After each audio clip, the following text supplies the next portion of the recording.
안녕하세요. 제가 이 글을 쓰면서 꼭 드리고 싶은 말은 불륜 그거 제발 하지 마세요. 반드시 벌 받긴 하더라고요. 제 친부가 상간녀에게 눈이 뒤집혀서 친모랑 자식이라고 하나 있는 제 가슴에 대못 받고 결국 제가 수능 100일 좀 안 남겨놓고 이혼했어요.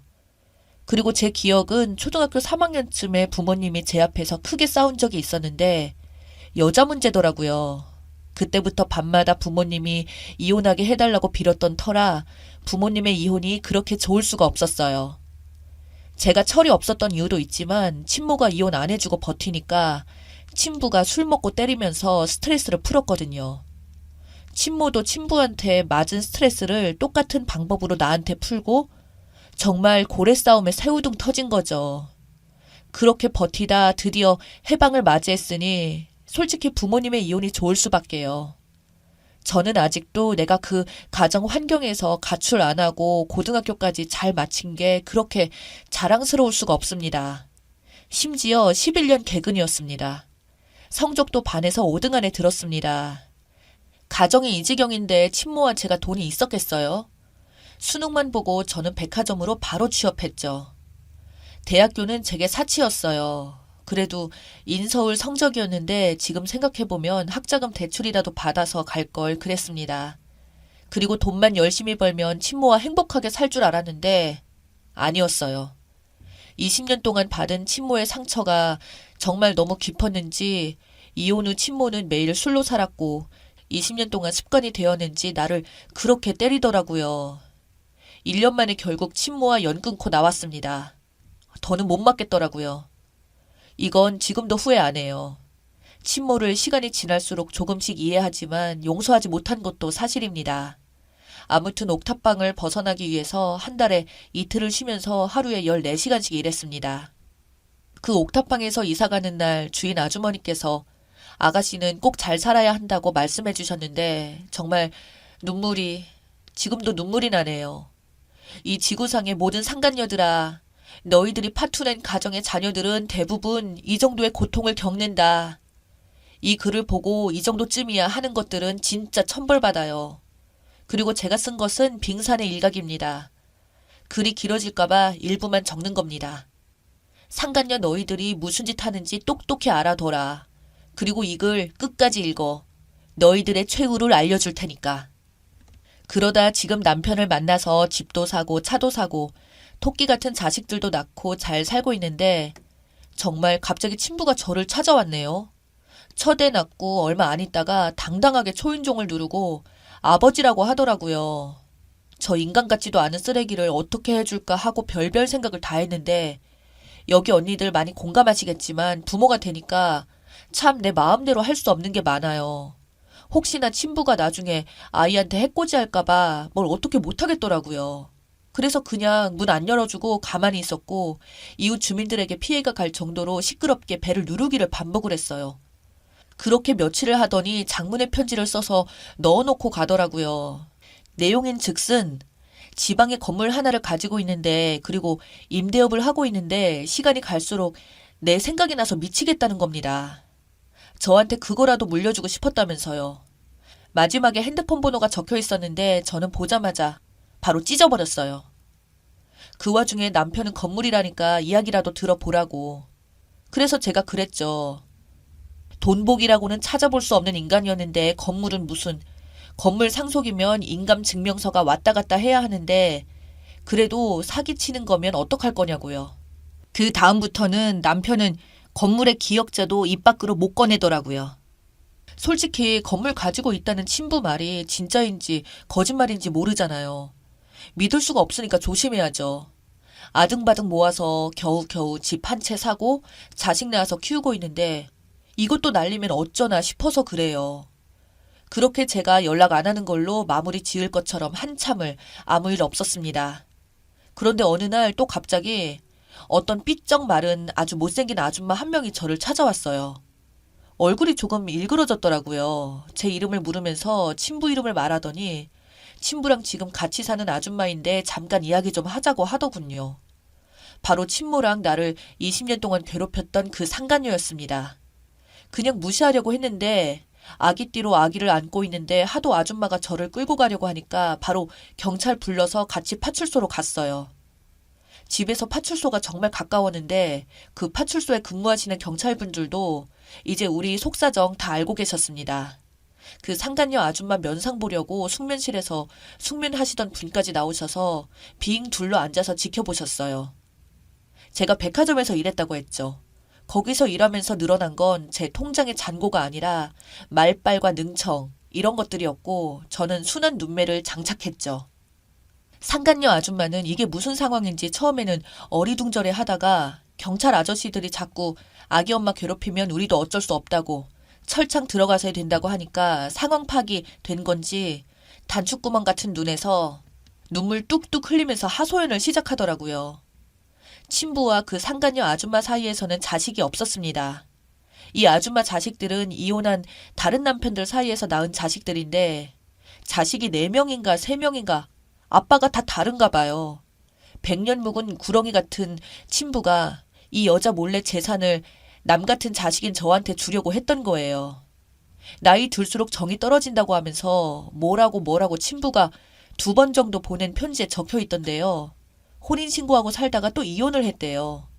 그러고 다시 혼인신고 안 하고 살다가 친부 마음이 완전히 변한 겁니다. 뭐 다른 여자가 없었겠어요? 대충 분위기 보니까 그 상간녀 아줌마도 친모처럼 여자 문제로 골머리 좀 썩은 것 같더라고요. 뿌린 대로 거두는 거죠. 친부 재산이 건물이랑 오피스텔 2채가 있는데 안 좋은 것들은 자식들에게 주겠다고 하고 알짜인 건물을 나를 주겠다고 해서 아주 많은 자식들이 화나서 친부를 어지간히 닥달했나 봐요. 그것 때문에 친부 마음이 확 돌아섰는데 하필 친구가 마음대로 찾아왔을 때 우리 첫 아이를 보자마자 친부 눈이 하트가 되는 게 내 눈에 보일 정도였습니다. 아무튼 상간녀 아줌마랑 파출소에서의 싸움은 의외로 짧게 끝났어요. 왜냐하면 아줌마가 지금 곱게 안 가면 그 나머지 재산들까지 내가 다 먹어버릴 거라고 했거든요. 처음에는 그 말 듣자마자 고래고래 소리를 지르더니 경찰 아저씨가 안 되겠다고 수갑 가져오라니까 급하게 가방 가지고 가더라고요. 그러고 한 번 더 찾아왔었는데 그때는 자식들까지 대동해서 왔길래 조용히 핸드폰으로 난리치는 거 찍어서 신고하고 바로 최대한 빨리 집 팔고 이사했어요. 이 일이 벌써 3년 전이고 지금 어떻게 됐냐면요. 친부랑 상간녀 아줌마는 정말 끝났어요. 아줌마는 계속 친부한테 들러붙으려고 하고 친부는 나한테 아이 한 번만 보게 해달라고 들러붙었어요. 지금은 이사해서 연락이 끊겼는데 언제 다시 주소를 알아내서 찾아올지. 아무리 구슬리고 닥달을 해도 친부가 꿈쩍을 안 하니까 아줌마와 아줌마 자식들이 결국 머리를 잘못 굴리고 친부한테 깽판을 쳤나 봐요. 임대사무실, 건물관리실 다 뒤집어 엎고 재산 분할 소송을 걸었다는데 그건 제가 상관한 일 아니고 상간녀 아줌마랑 소송도 있었고 건물 상속 어쩌고 하니까 언제든 그 건물을 내가 원하면 나에게 상속하겠다는 유서를 법적 효력이 있게 작성하느라 개인 변호사를 고용을 했고 나한테 또 장문의 편지를 보냈어요. 그 상간녀 아줌마는 지질이 복도 없는 게 친부랑 법적 혼인기간이 너무 짧고 친부랑 상간녀 아줌마랑 이혼한 지 5년이 한참 지나서 친부가 건물을 못 주더라고요. 친부의 친척들이 모여 사는 지역이 있는데 그 지역의 땅을 투기해서 돈을 벌었대요. 친모랑 나만 개고생한 거였어요. 아, 하늘이시여. 난 돈 없어서 이틀이나 밥도 못 먹고 서서 일한 적도 있는데 이 거지 같은 인간은 땅 투기하고 살았네요. 결론은 그 상간녀 아줌마랑 그 자식들은 오피스텔도 감지덕지한 상황이죠.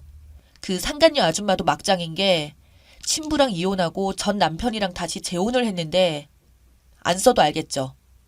법적으로 권한이 전혀 없대요. 잘 달래고 간쓸게 다 빼줘도 줄까 말까인데 가서 깽판까지 쳤으니. 그리고 그 상간녀 아줌마는 무슨 돈 지나간 길만 골라서 피해 다니는 건지. 전 남편도 재산이 많대요. 그런데 거기서도 한 푼도 못 받아요. 그 아줌마랑 살 때는 거지였다가 그 아줌마랑 이혼만 하면 전 남편들이 대박이 터져요. 그리고 이건 이 일로 알게 됐는데 이후에 재산 분할을 할 수 있는 법적 기간이 따로 있더라고요. 전 남편들이 그 기간이 지나서 대박이 터지니 어째요?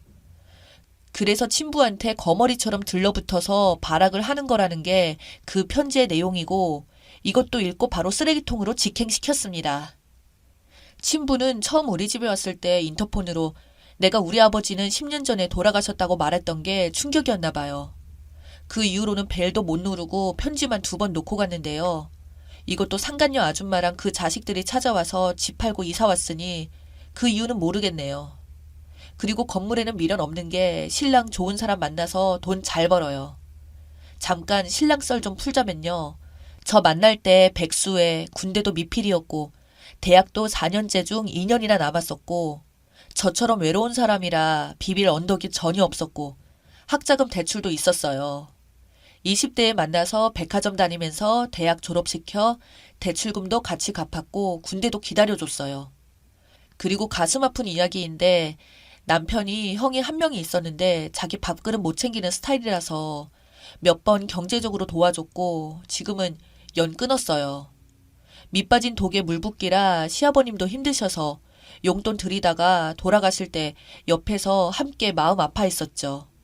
그래도 한창 어릴 때는 고마운 줄도 모르고 정신 못 차리고 술만 먹고 외박하고 그러더니 아이 태어나고 나서는 꼼짝 못하고 돈 벌어오는 기계 하고 싶다고 자청하더라고요.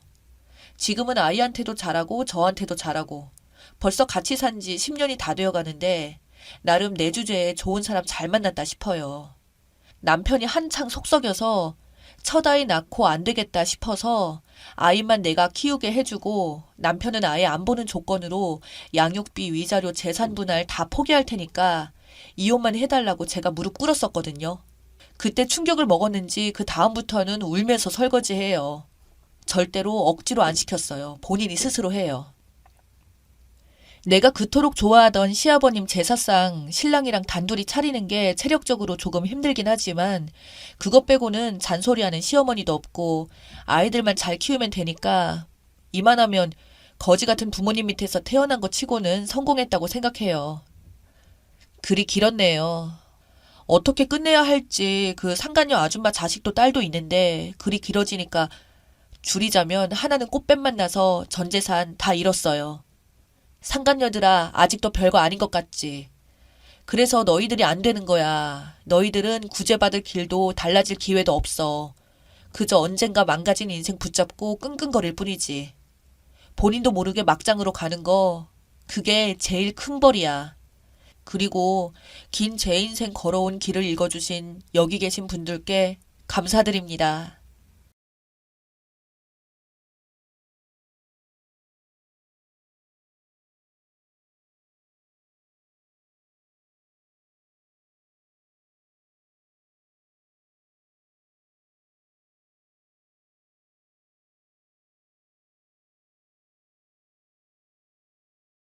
저는 어린 시절을 암울하게 보냈습니다. 대여섯 살 때부터 조금씩 기억이 나는데 그때를 떠올려보자면 저한테 2살 어린 동생과 집에 둘이 있었던 기억이 나요. 아빠가 출근하시고 나면 엄마는 단장하고 나가시며 이따가 배고프면 상에 차려놓은 밥 먹고 애기 응가며 엉덩이 잘 닦아주고 알았지? 엄마 갔다 온다 하고 나가셨어요. 더 어렸을 때도 그랬었는지 기억은 나지 않아 모르겠지만 적어도 제가 대여섯 살 때부터는 그랬어요. 엄마가 출근하고 나면 저희는 얼마 있지도 않은 장난감으로 놀고 동생이 울면 엄마가 했던 걸 기억해 이불을 덮어주고 토닥토닥 해주곤 했습니다. 지금 생각해도 어떻게 5살 된 아이한테 동생을 맡겨놓고 나갔는지 또 그 어린애는 언니라고 어떻게 그런 행동들을 했는지 아무리 생각해도 이해가 되지 않는 것 투성입니다. 동생도 저랑 둘이 있는 게 당연했는지 출근하는 엄마를 보고 울거나 보태지 않았던 기억이 납니다. 시간은 정확히 모르겠지만 엄마는 늘 해가 어둑해질 무렵 집에 들어오셨어요. 저는 아빠가 출근하지 않는 날이 좋았습니다. 그런 날은 엄마도 집에 계셨거든요. 평일에도 아빠가 쉬시면 엄마도 쉬셨어요. 저희 때는 보통 7살 때 유치원을 다녔었는데 저는 유치원도 다녀보지 못하고 초등학교 입학을 했습니다. 제가 초등학교에 들어가고 나서 동생이 혼자 남아 있었던 것 같아요. 1학년 때 학교에서 돌아오면 동생이 절 반겨줍니다. 언니, 왜 이제 와? 라고 했거든요. 하교 후 친구들이 놀다 가자고 해도 그럴 수 없었습니다. 집에서 혼자 있을 동생이 생각나 저는 빨리 집에 가야 했습니다. 아빠는 늘 아침에 일찍 출근을 하시고 매일 8시쯤 퇴근하여 오셨습니다. 엄마는 저녁 시간이 오며 저녁밥을 짓고 빨래도 하며 집을 정리했습니다. 저는 엄마가 오기 전에 낮에 먹었던 그릇을 설거지하고 동생과 함께 씻고 청소도 해두어야 했습니다. 제가 9살이 되던 해 학교에 가 있는 동안 혼자 있는 동생이 걱정되어 아빠에게 아빠, 동생도 학교에 있는 병설 유치원에 다니면 안 돼요? 내 친구들도 보니까 병설 유치원 다녔다가 학교에 온 친구들도 많더라고요. 그리고 친구들 동생도 이제 병설 유치원 다니게 돼서 아침에 동생이랑 같이 학교 오던데 나도 동생이랑 같이 학교 가고 싶어요 라고 했습니다. 아빠는 생각 좀 해보자고 했고 엄마랑 상의를 하셨는지 3일 뒤부터 저는 학교에 동생과 함께 등교를 했습니다. 그때부터 엄마는 저희를 등교시키며 바로 출근을 했던 것 같습니다. 학교가 끝나고 동생과 집에 와도 먹을 것도 차려져 있지 않았어요. 배는 고프고 먹을 건 없어 동생과 라면을 끓여 먹었습니다. 지금 생각하면 정말 위험했던 건데 그땐 그런 걸 몰랐지요. 그쯤이었던 것 같습니다. 아빠는 엄마에게 저희도 좀 컸으니 집을 늘려 이사를 가자고 하셨고 그간 모아놓은 청약 통장이며 적금을 보자고 하셨다고 합니다. 그런데 정말 한 푼도 없었대요. 단 한 푼도요. 아빠는 엄마에게 어떻게 된 건지 물으셨고 입이 10개라도 할 말이 없던 엄마는 아니 이깟 푼돈 갖다 주면서 무슨 돈을 모으래. 말이 되는 소리를 해야지. 그래도 내가 계속 일한 게 있는데 월 기본급에 바쁠 때는 추가 수당으로 받아오는 돈이 다 얼마인데 돈이 없대. 많이 벌어오는 달엔 50, 60씩도 벌어오잖아. 아, 몰라, 없어. 저는 엄마가 매일 아침마다 일을 하러 가시나 했는데 그게 아니었습니다. 나중에 좀 더 커서 알게 되었던 거지만 엄마는 동네 어느 집에 매일 고스톱을 치러 가신 거예요. 결국 엄마랑 아빠는 제가 10살이 되던 해 이혼을 하셨습니다. 저희는 아빠랑 살게 되었고 엄마가 있을 때나 없을 때나 달라진 점은 없었습니다. 오히려 제가 3학년이 되면서 학교에 도시락을 싸가야 했는데 아빠가 매일 아침 저희 아침 식사와 제 도시락에 동생이 학교에서 돌아와서 먹을 점심까지 챙겨놓고 출근하셨습니다. 저녁도 아빠가 아침에 밥을 넉넉히 해두고 가셔서 냉장고에 있는 반찬만 꺼내 동생과 먹으면 되었습니다. 청소도 빨래도 하지 말라고 하셨지만 간단한 청소랑 방 정리는 제가 해두었어요. 그간 다녀보지 못했던 학원도 다녀보게 되었어요. 아빠가 피아노 학원도 보내주셔서 피아노도 그때 배우게 되었습니다. 저희는 엄마가 보고 싶거나 그렇지 않았어요. 제 기억 속 엄마는 호칭만 엄마였지 다른 친구들 엄마처럼 저에게 식사 때 소세지는커녕 계란 구워 주신 적도 없고 늘 차가운 밑반찬에나 먹었고 찌개나 국도 아빠가 계신 주말에나 먹을 수 있었거든요. 저희는 엄마가 없어도 저희끼리 아빠와 함께 행복하게 잘 살았습니다. 그러다 제가 13살이 되던 해 아빠가 새엄마가 되실 분을 모시고 왔습니다. 그냥 엄마라는 단어가 싫었어요. 첫인상도 따스했던 새엄마는 너무 좋은 분이셨습니다. 새엄마는 친엄마와 달리 집에 계셨어요. 아침에 일찍이 일어나 따뜻한 밥을 하며 저희를 깨우시고 출근하는 아빠를 배웅하고 제가 세수하고 나오면 동생을 직접 씻겨주시고 옷도 계절에 맞게 깨끗한 옷으로 입혀주시고 따뜻한 반찬이 있는 상을 차려주셨습니다. 제 도시락에 고기 반찬도 생기고 겨울이면 보온 밥통 위에 딱딱 계란 후라이도 하나 얹어주시기도 했습니다. 학부모 공개 수업 때는 교실 뒤편에 와서 저희가 수업하는 모습도 지켜봐 주시고 운동회를 할 때면 맛있는 김밥도 사서 저희를 응원하러 와주시기도 했지요. 다른 집, 친구, 엄마들이 해오는 것들을 새엄마는 저에게 모두 해주셨습니다.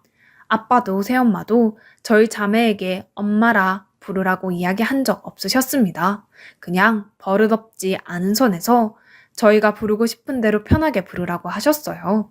제 동생은 금방 엄마라고 불렀던 것 같은데 저는 사춘기 무렵이라 그런 건지 엄마에 대한 안 좋은 기억 때문인지 쉽게 엄마라는 말이 입에서 떨어지지 않았습니다. 하지만 단 한 번도 새엄마에게 버릇없이 행동한 적은 없었어요. 심하진 않았지만 남들 겪는 사춘기를 살짝 겪고 나서 새엄마에게 엄마라고 불렀던 것 같습니다. 그날 새엄마는 제 손을 잡고 눈물이 그렁그렁 맺힌 눈으로 웃음을 보이셨습니다. 그로부터 약 1년 뒤 막내 동생이 태어났습니다. 남동생이었어요. 동생이 아직 어린 아가라 우리 가족 모두 육아를 도왔습니다. 엄마는 저희와 동생을 차별하지 않으셨습니다. 저희 집에 오신 그날부터 저에게 무한한 사랑을 보여주셨고 저희가 잘못된 행동을 할 땐 야단도 치고 필요할 땐 매도 들으셨죠. 지금 와서 생각하면 그러셨기에 새엄마에게 더 마음을 열 수 있었지 싶습니다. 엄마는 저희를 잘 키우기 위해 정말 열심히셨습니다. 원래 저희는 방 2개짜리 집에서 살았는데 동생이 태어나고 저희가 점점 자라자 어느 날 방 3개, 화장실 2개인 아파트로 이사를 갔습니다. 그때가 제가 고3 때였어요. 이사를 한 첫날 늦은 시간 방에서 공부를 하던 저는 저희가 이사를 하게 된 이유를 알게 되었습니다. 아니, 어떻게 이사를 이렇게 갑자기 하게 된 거야?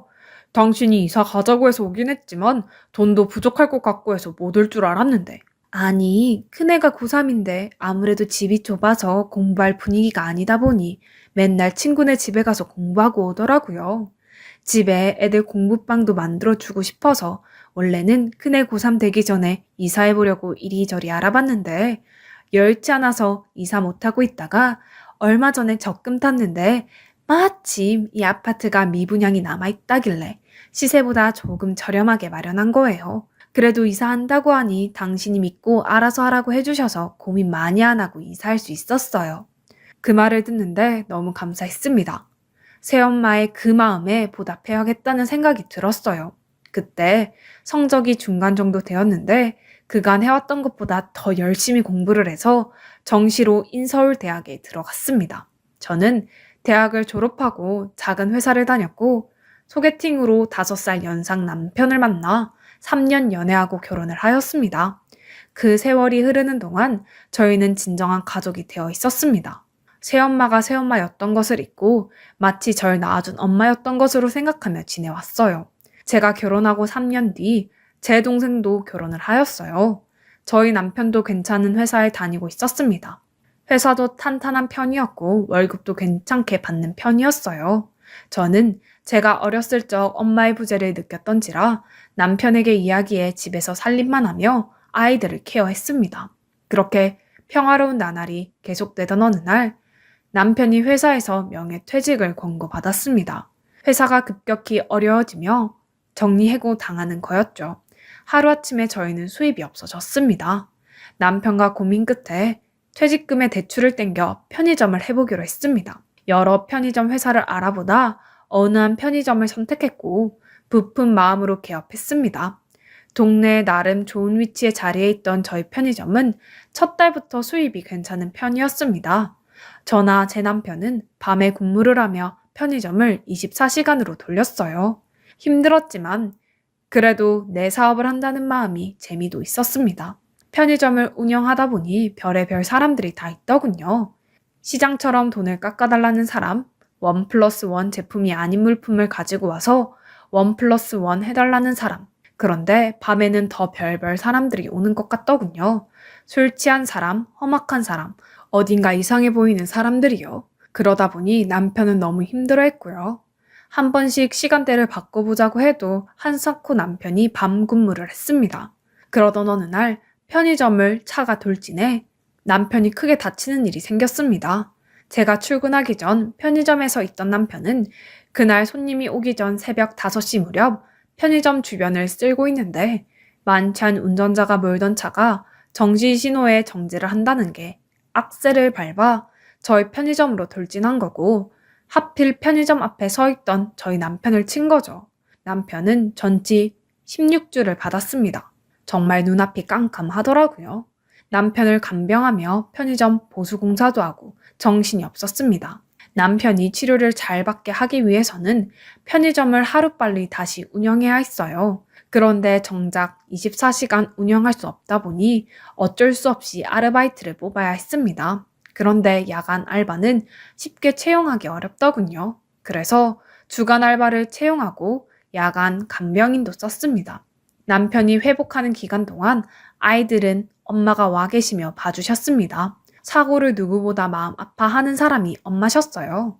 엄마가 안 계셨다면 그 힘든 시기를 어떻게 겪어냈을까 생각만 해도 아찔합니다. 편의점 공사가 마무리되고 야간 근무를 하다 보니 정말 별별 사람들이 다 오더군요. 그중 인상 깊은 사람은 매일 밤 11시쯤 와서 소주 2병과 마른 안주를 사서 편의점 앞 파라솔에서 술을 마시는 아주머니셨습니다. 저희 엄마 또래 정도 되어 보였는데 정말 매일 그렇게 술을 드시더라고요. 저야 하나라도 더 판매하면 좋지만 매일 계속되니 그분의 건강도 걱정이었습니다. 그런데 제가 걱정하는 건 괜한 오지랖이었겠지요. 그래서 혼자 그렇게 생각하고 말았습니다. 그렇게 한 달쯤 되었을까? 그날도 그 아주머니께서 오셔서 언제나와 같이 술과 안주를 사십니다. 계산대에 오셔서 물건을 내려놓으시며 대뜸 너 이미정 아니니? 이미정? 이라고 하시길래 당황했습니다. 그런데 제 이름표가 있어 얼마든지 알 수 있는 사항이라 그냥 매일 보니 딸처럼 생각이 들어 그런가 하고 애써 웃으며 네, 보시는 것처럼 제 이름은 이미정이에요 라고 하자 아니 너 동생도 있잖아. 동생이 이미숙이고 2살 차이 아니야? 너희 둘 나이가 이제 한 40 정도 되지 않았나? 저의 개인적인 사항을 알고 있어 깜짝 놀랐습니다. 야, 너 엄마도 못 알아보냐? 그럼 여기에 전에 일하던 사람이 남편이냐? 아유, 사람 참 좋아 보이더만 네가 날 닮아서 남자 보는 눈은 있구만. 이게 다 무슨 소리인가 싶었어요. 떠올리고 싶지도 않았고 그래서 그간 잊고 지냈던 엄마라뇨. 아직도 이 근처에서 살고 있어? 나는 전국 팔도를 돌고 돌다가 결국 살던 곳이 좋다고 다시 여기 와서 사는데 네가 아직 여기서 살 줄이야. 내 단골 편의점이 니네 집일 줄 또 누가 알았겠냐?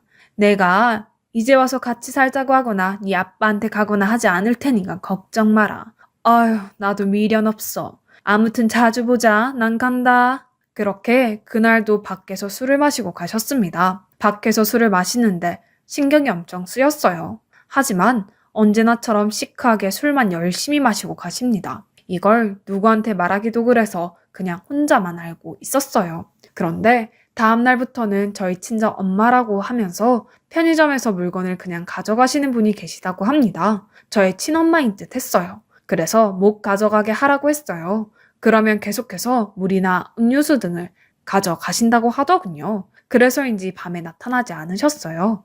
안 되겠다 싶어서 아르바이트생에게 또 엄마가 오셔서 식품을 그냥 가지고 가시거든 경찰을 부르라고 했습니다. 저랑 상관없는 분이라고요. 그날도 엄마는 오셔서 계산을 안 하고 가셨고 알바하는 분이 신고를 해서 이내 경찰서에 연행되셨습니다. 경찰서에서 자신이 편의점 주인 친정엄마라며 우리 딸이 알아서 해결하는 부분인데 저 알바생 나부랭이가 뭘 몰라서 신고한 거라면서 난리를 치셨다고 하네요. 이내 저도 경찰서에 갔고 경찰이 친정 엄마라고 묻길래 아니라고 했습니다. 친엄마는 맞지만 제가 어릴 적에 이혼하셨고 절 제대로 키운 적도 없다고요. 엄마는 벌금형을 받았습니다. 그리고 엄마는 그 이후 나타나지 않았습니다. 다행이다 생각했어요. 그런데 그 뒤로 2달 뒤 남편이 많이 회복되어 가던 즈음 다시 친엄마가 나타났습니다. 그리고 제게 고래고래 욕을 하더군요. 너 어떻게 엄마를 신고할 수가 있냐? 내가 좀 따지러 왔다. 엄마라뇨? 여기 엄마가 어딨어요? 어디 있긴 어딨어? 어? 여기 있지. 딱 봐도 넌 나 닮지 않았니? 아버지랑 이혼하시면서 저희 두고 가신 거면 엄마이기도 포기하신 거 아닌가요? 그런데 이제 와서 엄마라고 하는 이유를 모르겠네요.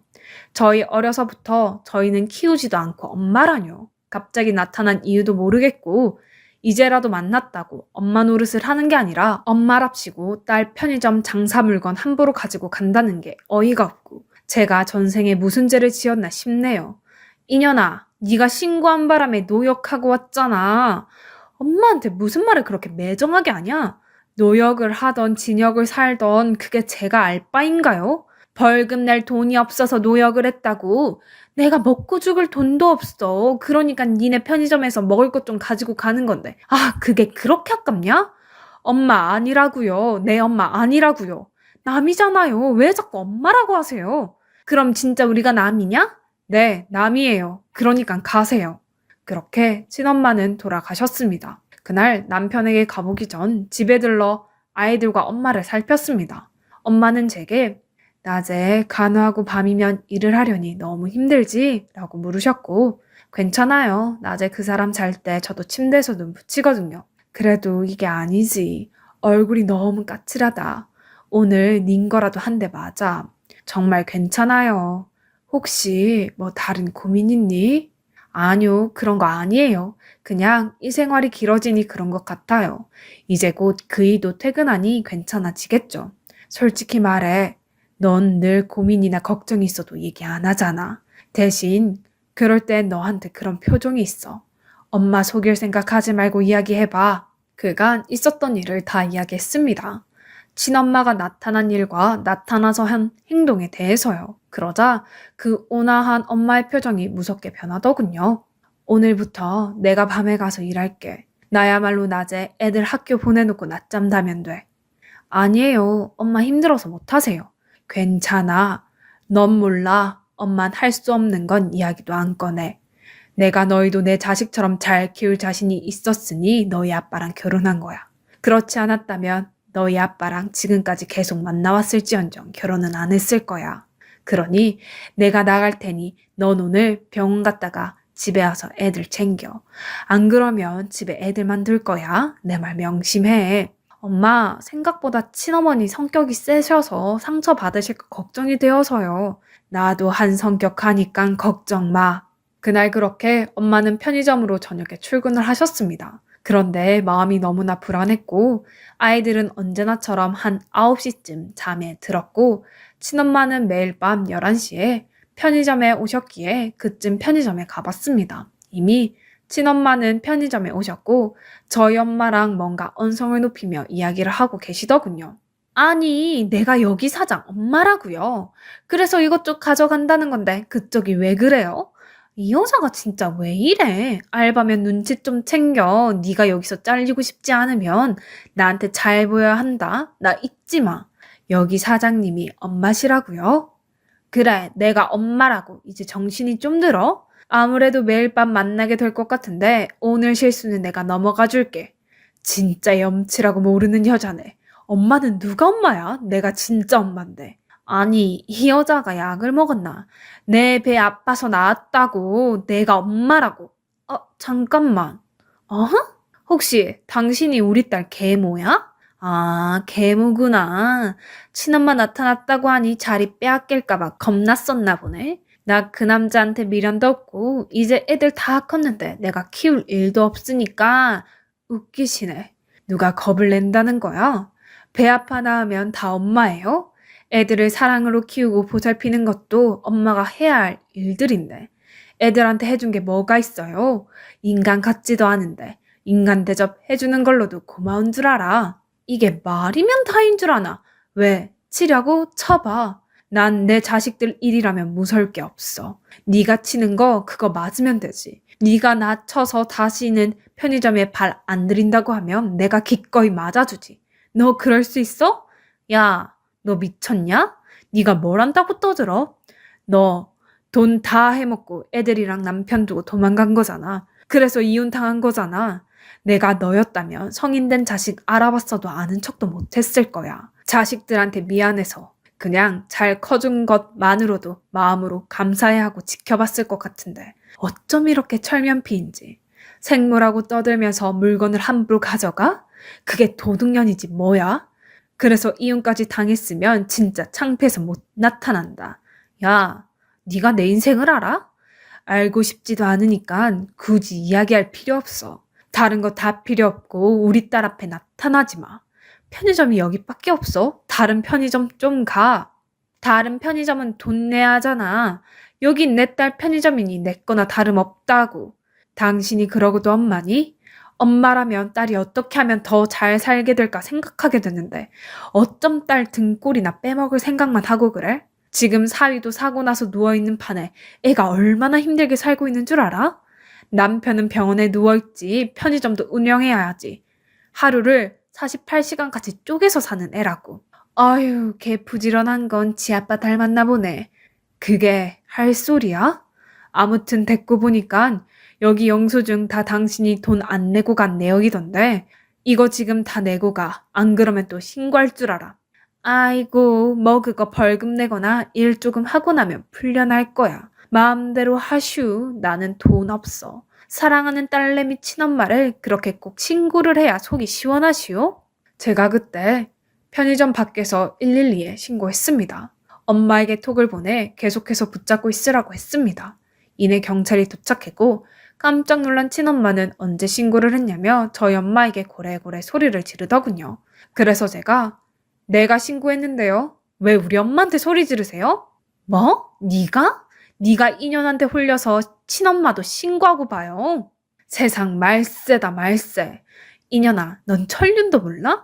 어떻게 엄마를 신고할 수 있어? 자꾸 엄마라고 하지 마세요. 친엄마는 이미 제 나이 10살 때 제 마음속에서 죽었어요. 제게 엄마는 입은 한 분이라고요.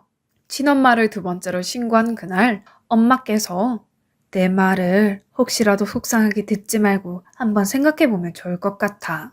너희 사는 집 지금이랑 반대쪽으로 이사하고 편의점도 이동하면 어떨까? 내 보니깐 그 여자 나오면 또 나타나서 진상 부릴 사람 같은데 말이야. 네가 친엄마라 차마 그러지 못하겠다고 하면 내가 할 말은 없지만 난 너희 가족을 위해서는 그게 나을 것 같아. 엄마 생각해 볼게요.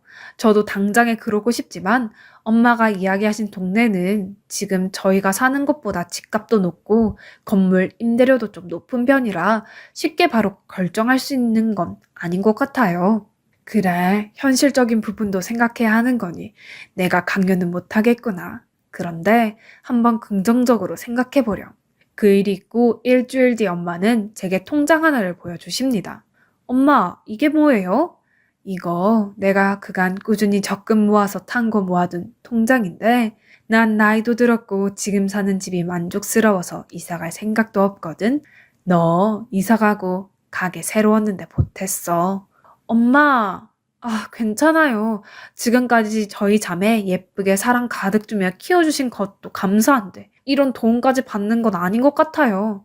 엄마가 앞으로 살면서 네가 도와달라고 할 때 못 도와줄 수도 있어. 엄마도 앞으로 아빠랑 남은 세월 살면서 써야 할 돈은 남겨야 해서 이것밖에 못 줘. 엄마, 엄마. 얼른 받아.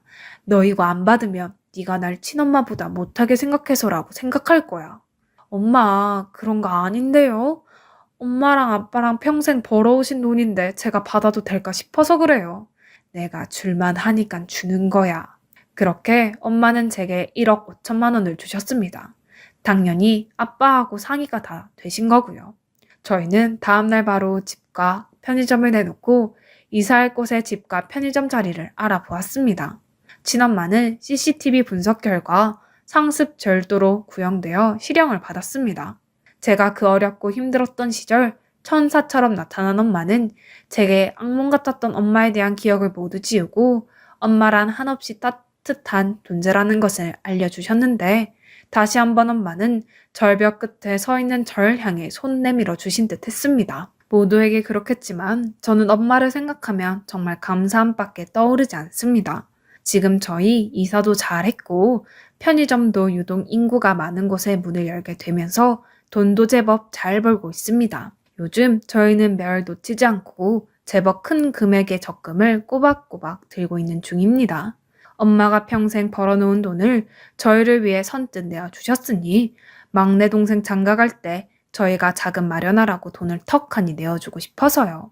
남편과도 이미 상의가 되었어요. 남편은 자신이 다쳐 누워있는 동안 이런 말도 안 되는 상황이 생겼다는 것에 놀랐고 저희 엄마가 나서서 모두 해결해 주셔서 너무 감사해 어찌할 바를 모르겠다고 했습니다. 이제 저희가 남은 세월 저희 부모님 편히 사실 수 있도록 살피면서 지내려고 합니다.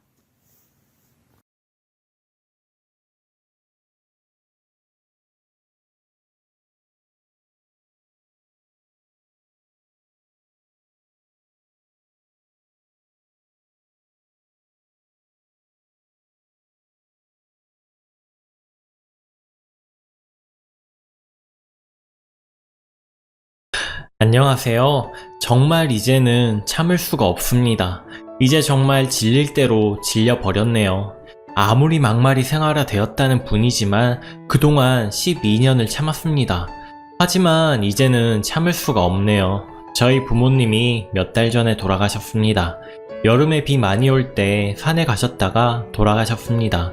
처음에 언니한테 전화 왔을 때는 아니겠지, 장난이겠지 했지만 막상 병원에 가보니 더 이상 두 분의 미소를 볼 수가 없고 그저 차디찬 부모님을 접한 순간 정말이구나 라는 생각에 까무라쳤죠. 그렇게 갑자기 저희 부모님이 세상을 뜨셨고 너무나도 힘들었습니다. 정말 나도 따라서 죽고 싶을 정도로 힘들었습니다. 현실을 계속 부정하고 싶어서 부모님의 휴대폰으로 괜히 전화도 해보고 부모님이 사시던 집에서 하루 종일 가만히 앉아있어 보기도 했습니다. 혹시 그러고 있으면 오시지 않을까 하면서요. 말도 안 되죠. 이미 돌아가셨는데. 부모님 돌아가신 거에 대해서 계속 부정하고 싶었지만 현실은 언니가 뭐라고 하더라고요. 네가 이렇게 살면 엄마 아빠가 얼마나 속상하시겠냐고 정신 차리라고. 언니도 힘들죠. 당연히 그렇게 언니한테 의지하고 신랑한테 의지하고 마음을 고쳐 먹었습니다. 그리고 저한테는 8살 된 이쁜 딸이 있습니다. 제 아이를 생각하며 그래 열심히 살아야지 하면서 다시 현실로 돌아왔습니다. 그런데 부모님이 돌아가시고 저와 언니가 유산을 상속받았습니다. 저희 부모님 정말 열심히 사셨어요. 장사를 하셔서 늘 새벽에 나가서 새벽에 들어오셨죠. 우리 자매를 위해서 정말 열심히 사셨습니다. 통장의 돈과 부모님 집, 그리고 전에 할머니가 돌아가시면서 아버지한테 남기신 집과 땅, 그리고 부모님 가게와 건물, 그리고 부모님의 보험. 상속 절차를 밟으면서도 왜 이리 힘든지 정말 말할 수 없을 정도로 힘들더군요. 이건 겪어보지 못한 사람은 모를 거예요. 그 와중에 저희 시어머니 전화가 왔네요. 너 이제 좀 괜찮냐 좀? 하길래 이 양반이 웬일인가 싶더군요. 저희 시어머니는 아무 말이나 막 하는 사람입니다. 처음에는 그 막말 때문에 결혼하고 1, 2년은 정말 힘들었지만 지금은 환기로 듣고 환기로 흘리고 삽니다. 자기 아들이 감기라도 걸리면 저는 죽일년 되고 제가 감기 걸리면 그까짓 감기 때문에 알아눕냐고 핀잔 주고 저희 딸한테도 애가 잘못하는 거 있음 너 외갓집 갔다 오더니 싸가지 없는 거 배워가지고 왔다고 외갓집 가지 말라고 하시고 제가 일을 해서 가끔 저희 엄마가 제가 늦게 끝날 때 제 딸을 봐주는 경우가 종종 있었습니다. 그럴 때마다 저희 집에 전화도 없이 쳐들어오시고 저희 엄마에게도 함부로 하셨죠. 거기다 저한테 니네 부모한테 왜 내 손녀를 맡기느냐고 애 망치면 어쩌려고 그러냐고 그런 말씀도 서슴지 않고 하셨죠. 아무리 그래도 한귀로 듣고 한귀로 흘렸습니다. 그런데 제가 그렇게 했으면 안 됐다는 걸 이번에 알게 됐습니다. 어머니가 막말할 때마다 대들고 했어야 했구나 라는 후회가 엄청 듭니다. 그랬으면 나한테 이런 말 하지 않았을 텐데 괜찮냐 좀 하시더니 그 뒷말이 야, 너 얼마나 좀 챙겼냐? 많이 좀 챙겼냐? 니네 집에 너 하나였음 니가 다 받을 것인데 니 언니 얼마나 가져갔냐? 하하하하. 처음에 네? 네? 했죠. 제가 잘못 들었나 했습니다. 제가 계속 네? 이러니 젊은 애가 왜 말을 못 알아먹냐고 네 부모 죽었으니까 니네 부모 재산 받았을 거 아니냐고 이러는 겁니다. 정말 머릿속에서 뭐가 딱 끊기는 소리가 들리더군요. 그러면서 저도 모르게 소리를 질렀습니다. 지금 말 다 했느냐고, 지금 그걸 말이라고 하시는 거냐고, 그러면 그동안 어머니는 우리 부모님 빨리 돌아가시기를 바랬던 거냐고, 당신이 사람이냐고 아무리 할 말 못할 말 분간을 못한다고 하지만 이런 것은 지나가는 동네 개도 알겠다고, 가뜩이나 힘들어서 미쳐버릴 것 같은데 내 자식을 위해서 그래도 살아야지 하고 참고 있는데 어머니가 뭔데 그렇게 말하시냐고 말이 입에서 나와서 하는 말이냐고 하면서 소리를 질러버렸네요. 미친 사람처럼 날뛰고 울고 고함을 질렀습니다. 뭐라고 한 것 같은데 기억도 나질 않을 만큼 미친 사람처럼 소리를 질렀습니다. 그때 거실에 있던 남편이 들어와서 전화기를 뺐을 때까지도 계속 소리를 질렀습니다. 그러면서 자기 엄마한테 뭐라고 하는 것 같았는데 아무런 말도 귀에 들어오지 않고 저는 계속 소리 지르고 남편은 이미 전화를 끊고 진정 좀 하라고 하면서 물을 먹이려고 하는데도 그 손을 뿌리쳐 버렸네요. 어느 정도 진정하고 남편한테 이혼하자고 했습니다. 결혼 생활 동안 아무리 어머니가 막말을 해도 저 다 참았습니다. 그런데 갑자기 그렇게 돌아가신 우리 부모님, 우리 언니와 저를 위해서 평생을 사시다가 그렇게 돌아가셨는데 자기가 어찌 우리 부모님에 대해서 저리 말할 수가 있습니까? 처음 결혼할 때도 시집에서 돈 한 푼 아니 하다 못해 금반지 하나 못 얻어 끼워봤습니다. 그래도 남편 하나 보고 그동안 내가 모은 돈, 남편이 모은 돈으로 작은 월세방부터 시작했고 돈 모아두면 뺏어가고 모아두면 뺏어가고 그럴 때마다 한마디도 못하고 화가 나도 말 못하고 그렇게 12년을 살았습니다. 돈 안 주면 무슨 년 소리까지 들었어도 바보처럼 참았던 게 지금 와선 정말 후회가 됩니다. 차라리 그럴 때마다 난리치고 했으면 돌아가신 저희 부모님에 대해서 저렇게 말했을까요? 못난 저 때문에 돌아가셔도 저런 사람한테 막말 듣게 한 제가 불효녀 같습니다. 남편은 이성을 찾으라고는 하지만 그딴 소리는 이성이란 자체가 없는 자기 엄마한테 나가서 하라고 했습니다. 이제 더 이상은 이렇게 못 산다고 분명 당신 엄마는 내가 이혼하자고 했단 소리 들으면 본인이 잘못해서가 아니라 지 부모 죽고 돈 좀 생기니까 그런다고 하겠지요. 안 봐도 훤합니다. 가서 당신 엄마한테 우리 이혼할 거라고 말하라고 했습니다. 나는 내 부모님한테도 무슨 년 소리 한번 들어본 적 없는데 시집와서 별소리 다 듣고 살았다고 이제 한계입니다. 저희 언니한테 이야기하니 저희 언니 제가 힘들고 할 때도 버팀목이 되어준 제 언니가 통곡을 했습니다. 돌아가신 분들한테 어찌 그런 소리를 하냐고 하면서요. 언니한테도 미안합니다. 돌아가신 저희 부모님한테도 죄송합니다. 남편은 저를 자꾸 잡지만 저는 더 이상 남편 하나만 보고는 못 살겠습니다. 내 딸한테도 미안합니다. 못난 엄마 때문에 이혼 가정에서 자라겠지만 태어나면서부터 여자아이란 이유로 할머니한테 사랑도 못 받고 자랐고 저런 막말 듣고 사느니 이혼하는 게 낫다 싶습니다. 너무 힘들지만 누구한테 말도 못하겠어서 여기다 그냥 속풀이를 합니다. 정말 제 선택이 맞는 거겠죠? 그런 거겠죠? 어떤 결정이 맞다고 확신은 없지만 이제 그만 벗어나고 싶습니다. 정말로. 그리고 돌아가신 저희 부모님 저 때문에 듣지 말아야 할 소리 들으신 것 같아서 너무 마음이 아픕니다. 추가합니다.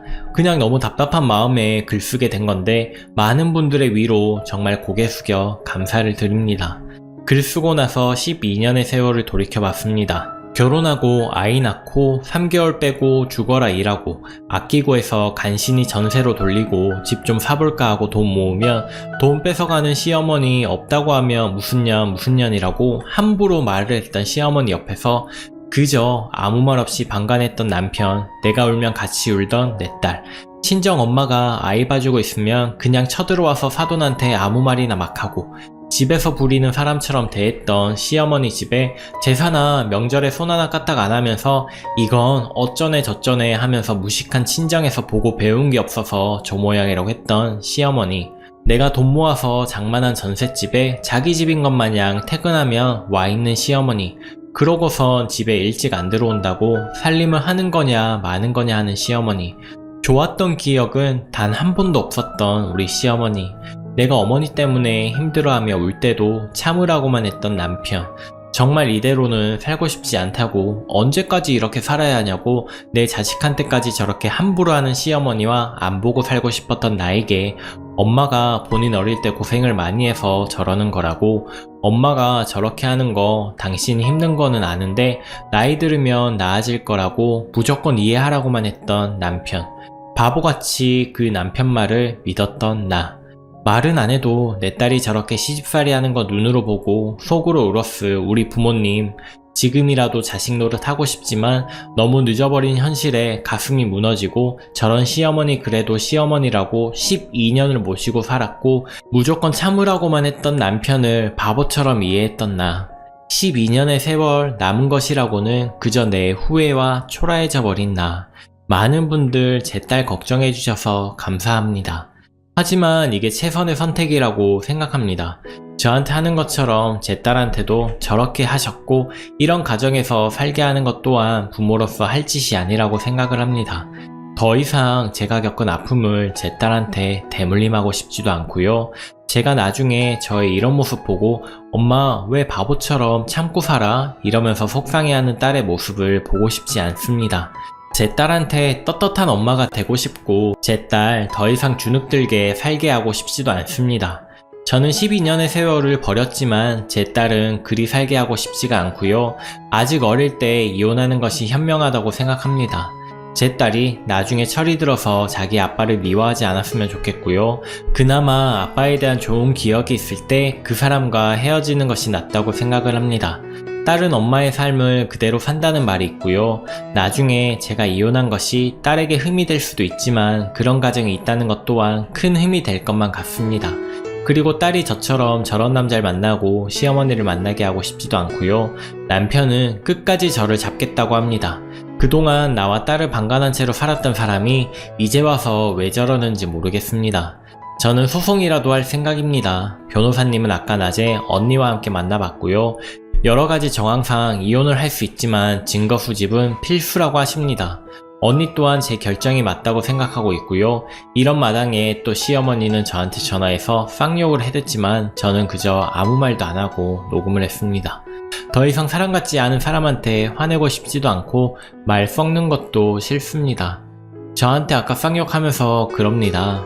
와서 무릎 꿇고 빌라고요.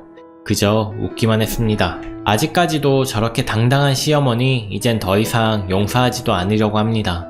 불쌍하게 돌아가신 내 부모님에게 함부로 말하고 나와 내 딸에게 함부로 했던 남편의 어머니. 이제 본인이 얼마나 제대로 살지 않았는지 그동안 자신이 했던 일들이 얼마나 큰 상처가 됐는지 알게 해주려 합니다. 육체적인 것만 사람을 해치는 게 아닙니다. 정신적인 것은 육체적인 것보다 더 큰 고통이 따른다는 거 어머니는 모르겠죠?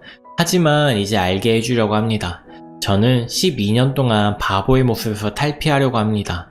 여자는 약할지 몰라도 엄마는 강하다는 말 마음속에 각인시키려고 합니다. 제 딸을 위해서라도 강한 사람이 되려고 합니다. 이 글을 읽고 용기를 주시고 위로해주신 분들 정말 다시 한번 감사드립니다. 그리고 저처럼 사시는 분들 많진 않아도 있을 거라고 생각은 합니다. 그런 분들도 꼭 용기를 내시기 바라고요. 자식 때문에 참고 사는 게 아니라 자식을 위해서 당당한 엄마가 되셨으면 합니다. 잘 쓰지 못하는 글 끝까지 읽어주셔서 너무 감사합니다. 후기입니다. 안녕하세요. 벌써 그 일이 있은 지 어림 한 달이 다 되어 가는 것 같습니다. 처음에는 절대 이혼해줄 수 없다는 남편과 이제 다음 주면 정말 이혼 도장을 찍게 되었습니다. 처음 한 일주일은 절대 이혼 못해주니 소송을 걸라고 하기에 알았다고 했습니다. 그렇게라도 해서 당신과 당신 집안과의 인연을 끊을 수 있다면 그게 100년이 걸리더라도 하겠다고 했습니다. 어떻게 이야기를 듣고 시어머니는 이제 시어머니도 아니죠. 그 사람의 어머니가 저에게 전화를 하셨더군요. 안 살 거면 부모님께 받은 유산과 딸아이를 놓고 너 혼자 나가라고. 역시 절대 기대를 저버리지 않는 분이시더군요. 그 말과 더불어 갖은 쌍욕을 다 하시기에 그냥 녹음하고 저는 듣기만 했습니다. 몇 차례 전화 오고 전 녹음하고 제가 지금은 저희 언니 집에 딸아이와 있습니다. 저희 언니 집까지 찾아와서 동네에서 소리 지르고 경찰 부르고 계속 무한반복을 며칠 동안 했습니다. 그리고 난 후 그 남자에게 전화를 해서 만나자고 했습니다. 그 말과 더불어 갖은 쌍욕을 하시기에 그냥 녹음하고 전 듣기만 했고요. 몇 차례 전화 오고 전 녹음하고 제가 지금은 저희 언니 집에 딸아이와 있습니다. 저희 언니 집까지 찾아와서 동네에서 소리 지르고 경찰 부르고 계속 무한반복을 하며 며칠 동안 했습니다. 그리고 난 후 그 남자에게 전화를 해서 미안하다, 만나지 말자, 어떻게 하겠느냐고 하면서 물론 이 사람뿐 아니라 이 사람의 어머니에게도 위자료 청구한다는 말도 잊지 않았습니다. 변호사님도 시댁에서의 부당대우가 입증만 되면 충분히 청구할 수 있다고 하더라고요. 그리고 아이도 최대한 제가 데리고 올 수 있게 힘쓸 거라고 걱정하지 말라고. 저희 언니도 제 뒤에는 언니가 있으니 절대 마음 약해지지 말라고, 여기서 약해지면 안 된다고 하더라고요. 녹음된 것을 다 들려준 후 아이 또한 제가 데리고 올 거라고, 당신과 당신 어머니한테 내 딸을 맡겨 다가온 제 딸 명의에 제 명에 못 살 것 같다고, 당신이 아이 아빠라면 아이를 생각해서라도 양보해줬으면 좋겠다고, 그리고 당신 엄마 우리 언니 집까지 쫓아와서 난동 부리고 한 거 일부러 경찰에 신고한 거라고, 그런 것도 다 증거자료가 될 수 있다고, 우리 사이에 아이가 없다면 막장까지 갈 생각이지만 마지막으로 당신이 아이 아빠라면 나와 내 딸 그냥 편히 놔줬으면 좋겠다고 했습니다. 나중에 내 딸이 아버지란 사람 원망하지 않게끔 가끔 도와달라고 했습니다. 한참을 생각하더니 며칠 더 여유롭게 줬으면 좋겠다고 하더군요. 당신한테는 며칠이지만 나에게는 그 며칠이 정말 지옥 불구덩이에서 내 살을 태우는 것과 같은 거니 되도록 빨리 결정을 해줬으면 좋겠다고 했습니다. 며칠이 지나도 연락이 없어서 정말 소송으로 갈 생각이구나, 정말 이거밖에는 답이 없나 보구나 라는 생각에 허무해질 무렵 4일 전에 연락이 왔습니다. 서류 보내겠다고요. 작성해서 보낼 테니 나머지 작성하고 다음 주 월요일에 법원 앞에서 만나자고 하더군요. 그러곤 그냥 끊더군요. 등기로 서류 받아들고 한참을 쳐다만 봤습니다. 이혼을 망설인 건 아니었지만 막상 서류를 보니 아무 생각도 나지 않아서 그저 우두커니 있다가 오늘 서류 빈칸을 채웠습니다. 빈칸을 채우면서 왜 이리 눈물이 나는 건지, 이혼하는 게 두렵고 후회할까봐 눈물이 나는 건 아니었습니다. 그저 그동안의 결혼 생활이 눈앞으로 스쳐 지나가고 돌아가신 부모님 얼굴이 자꾸 생각이 나고 그동안 힘들었던 결혼 생활이 이 종이 한 장으로 끝나는구나 라는 생각도 들고 그냥 왠지 모르게 서러운 마음이 들어서 눈물이 나는 것 같았습니다.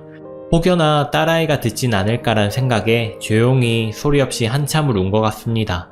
지난번 두 번째 글의 댓글을 보니 저희 딸아이 입장인 분들이 많더군요. 만약 내가 한 번 더 참았다면 내 딸도 그런 생각을 가지고 살았겠구나 라는 생각에 또 한 번 마음이 아프더군요. 나 하나 그리 살았으면 됐지, 내가 내 딸에게 나와 같은 아픔, 아니 어찌 보면 더한 아픔을 줄 수도 있겠구나 라는 생각이 들더군요. 그래서 더욱더 이혼이 간절해졌었나 봅니다. 이제 다음 주 월요일이면 법원에 서류 제출하고 숙려 기간이 있겠죠. 이것도 법원에서 지정해준 곳에 가서 부부 상담 치료를 받거나 하면 단축할 수도 있다고 하네요. 서류 제출하고 얼마간의 시간이 더 걸릴지도 모르겠지만 그래도 마음 한구석은 왠지 모르게 후련한 마음이 드네요. 후련하다는 제 생각이 잘못될 수도 있겠지만 그래도 저는 그런 마음이 듭니다. 많은 분들이 걱정을 해주셔서 저에게 많은 위로와 도움과 용기가 된 것 같아서 마지막으로 한번 글을 쓰는 겁니다. 저와 제 딸 걱정해주셨던 분들 정말 잊지 않을 생각입니다. 이제 모든 게 끝나고 저와 제 딸 멋지게 새 인생 살아볼까 합니다. 저도 저지만 이제 제 딸 정말 행복하게 해주고 싶은 마음이 간절합니다. 저에게 도움 주셨던 많은 분들 정말 마음속 깊이 진심으로 감사드립니다. 오늘도 낭만캐스터를 시청해주셔서 감사합니다. 더 재미있는 다음 영상에서 다시 만날게요. 오늘도 행복한 하루 보내세요.